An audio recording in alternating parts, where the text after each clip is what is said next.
다시 두 분 전문가와 함께 얘기를 나눠보겠습니다. 우정엽 센터장님, 북미 관계 얘기를 먼저 좀 여쭤봐야 될 것 같습니다. 바이든 후보가 대통령이 된다면 뭐 민주당에서 했던 것처럼 뭐 전략적 인내하면서 오바마 대통령 때처럼 또 길게 지루하게 가져가는 거 아닌가. 트럼프 대통령이 재선한다면 그래도 뭔가 또 만나봅시다. 뭐 이렇게 하면서 쉽게 대화가 시작될 거 아닌가. 두 가능성을 항상 생각하는데 어떨 것 같습니까? 일각에서는 이제 트럼프 대통령이 2018년과 2019년에 이제 아무런 조건 없이 김정은 위원장을 만났다는 그 사실 때문에 트럼프 대통령이 재집권할 경우에 같은 상황이 일어나지 않을까 하는 기대를 사실 가지고 있습니다. 근데 이제 2018년과 2019년에 트럼프 대통령이 김정은 위원장을 만났을 때는 아무런 선례가 없었기 때문에 그러니까 평가할 기준이 없었기 때문에 가능했던 것이죠. 근데 2019년 하노이에서 트럼프 대통령이 직접 나섰던 회담이 결렬된 이후에는 트럼프 대통령이 직접 기준을 세워버린 셈이 되었습니다. 그러니까 2019년에 본인이 거부했던 그 합의안보다는 더 나은 합의안이 보장이 되어야만 김정은 위원장과의 만남이 의미가 있어진다는 것이죠. 그러니까 트럼프 대통령이 김정은 위원장을 만날 수는 있겠습니다만 그것이 어떠한 구체적인 합의로 이어지지 않을 경우에는 북한이 원하는 뭐 제재 해제나 제재 완화와 같은 후속 조치로 이어지지 않을 것이기 때문에 트럼프 대통령이 재집권한다고 해서 바이든 후보보다 꼭 북미 관계가 진전이 될 가능성이 높다라고 보기는 어려울 것 같고요.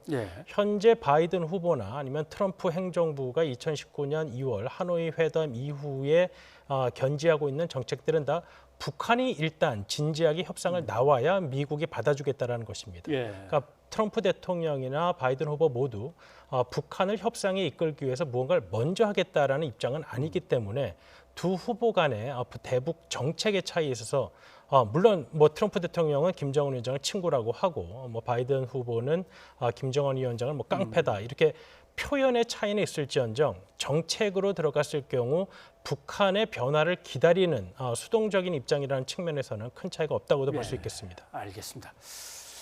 최영일 평론가님,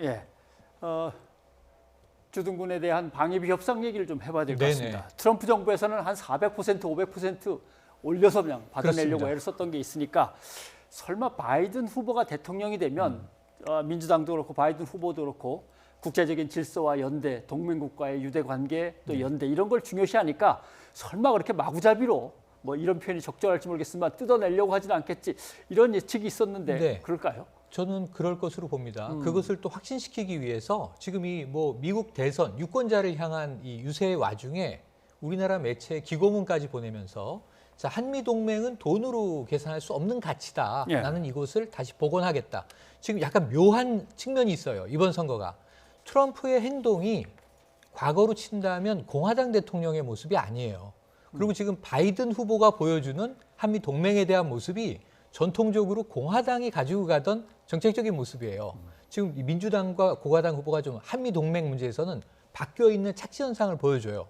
예를 들면 이 주한미군 철수 이걸 트럼프 대통령이 공공연히 이제 언급을 하는데 역대 공화당 대통령은 그런 경우는 없습니다.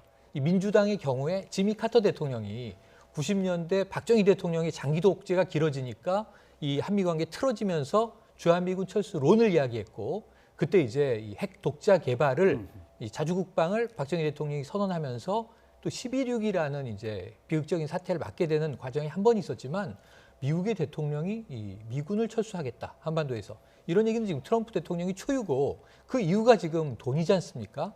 지금 연간 1조 원씩 내는 돈을 6배 내라는 거잖아요. 50억 달러. 근데 이걸 지금 협상을 하는데 물러서지 않고 있기 때문에 지금 협상도 1년째 안 끝나고 있는데요.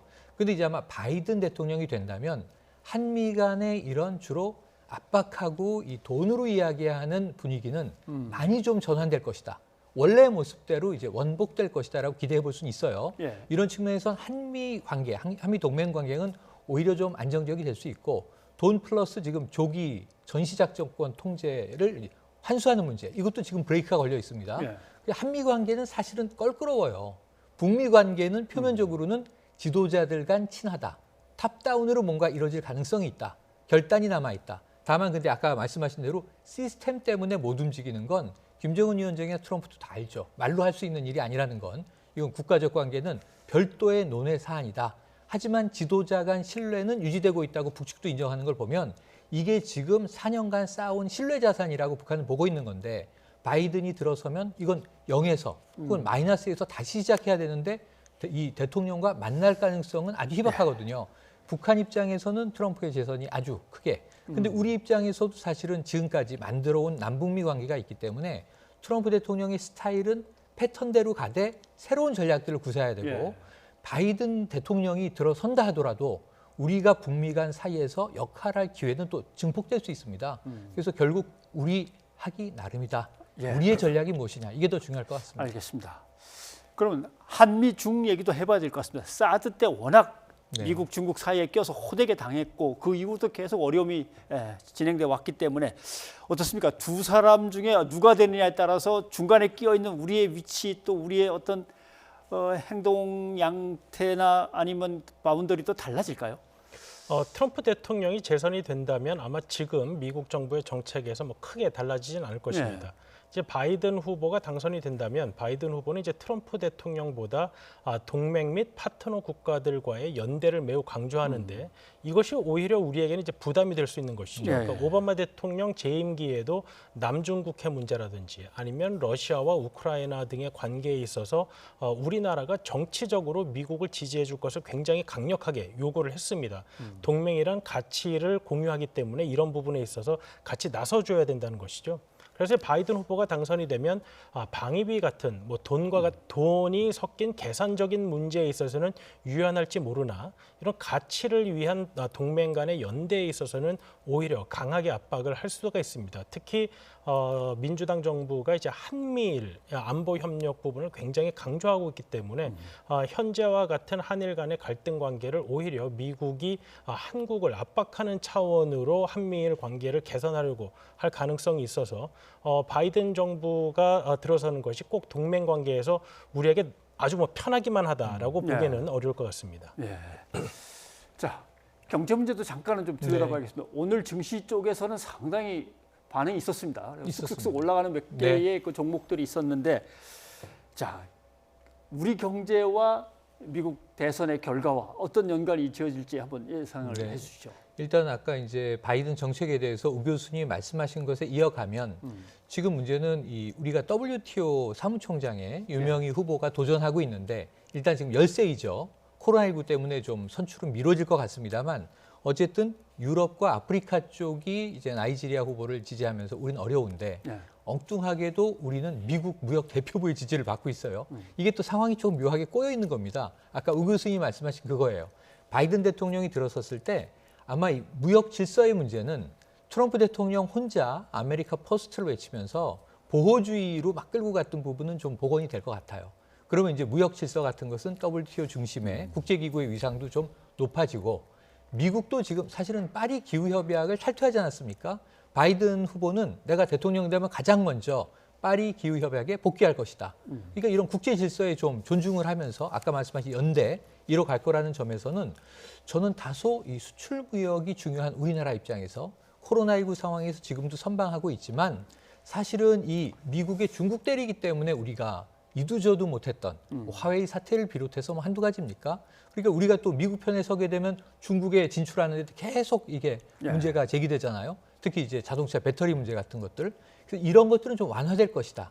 우리가 통상을 하는 부분은 조금 숨통이 트이고 나아질 것 같은데 문제는 반대급부가 분명히 있을 것 같습니다. 있을 것이다. 무엇을 또 지불해야 되는가 이런 고민이군요. 알겠습니다.